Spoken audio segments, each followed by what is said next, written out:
Hi guys, tayo magluto ng ating ulam. Nagprito po ako ng maliliit na patatas. Ayan po, yan.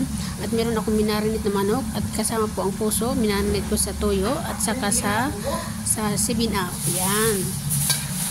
Iprito muna natin ang patatas. Itabi muna natin. At mamaya-maya ay ating ilalagay yan. Yan. At ipiprito natin na sandali ng konti yung manok. Prito natin ng half cook lang siya. Half cook lang muna yan.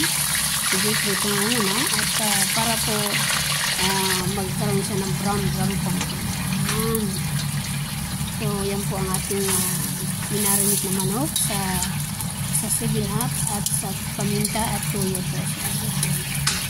Balik-balik rin natin ng konti. Ibabalik-balik ka rin yan. Parang hindi siya matunog. Yan natin siya. Hapkog lang po yan ang pagkaluto nyo mga kapatid, mga kapitbahay na OFW. Yan po ay ulam po namin yan. At isinunod na rin natin ang prito lang din ng konti yung puso ng manok yan. Parang hapkog lang din siya para matanggal po yung lagisan.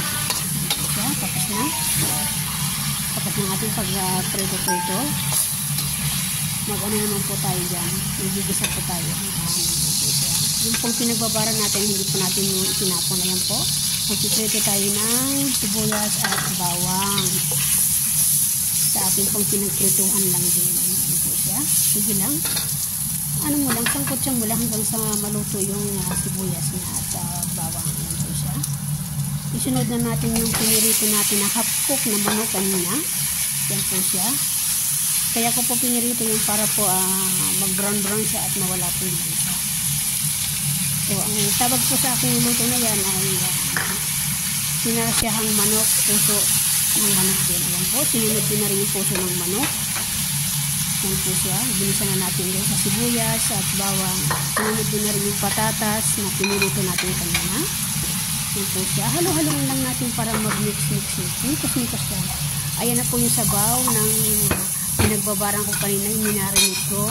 Sinama ko siya. Instead of tubig, yung pong minarinate ko, ang nilagay ko po siya kanina. O, diba mga kapatid, mga ate, masarap yan mamaya. Yan. Mag-add na rin tayo ng tomato paste. Tomato paste o kaya tomato sauce, pwede po siya. Yan po siya. So, palalaputin po natin yung sabaw niyan. Mag-add na rin tayo ng asin at paminta po. Wala pong maji yun, walang maji sarapa. Paminta lang at asin po siya. Yan po siya. Yan, halo-halo lang, mikos-mikos lang para maluto po siya. Huwag natin hayaan na masunog o matutunog. Mag-add na rin tayo ng bell pepper na green. Kaya naman sili na manghang para po kumagat yung kanyang anghang po. Yan. Tingnan natin kung luto na. Yan na po siya. Wow!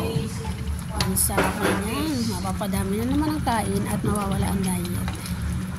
O, diba? So, kung nagustuhan niyo po mga kapatid ang aking pong video, palike na puso naman sapat na po at pa-follow na rin po ng aking pong account, ang aking pong FB page at sa aking pong YouTube channel. Maraming salamat everyone. Luto na po ang ating pong sinasyahang manok at puso ng manok. Maraming pong salamat everyone. Thank you for watching everyone. God bless. Bye bye po and salamat sa inyong lahat.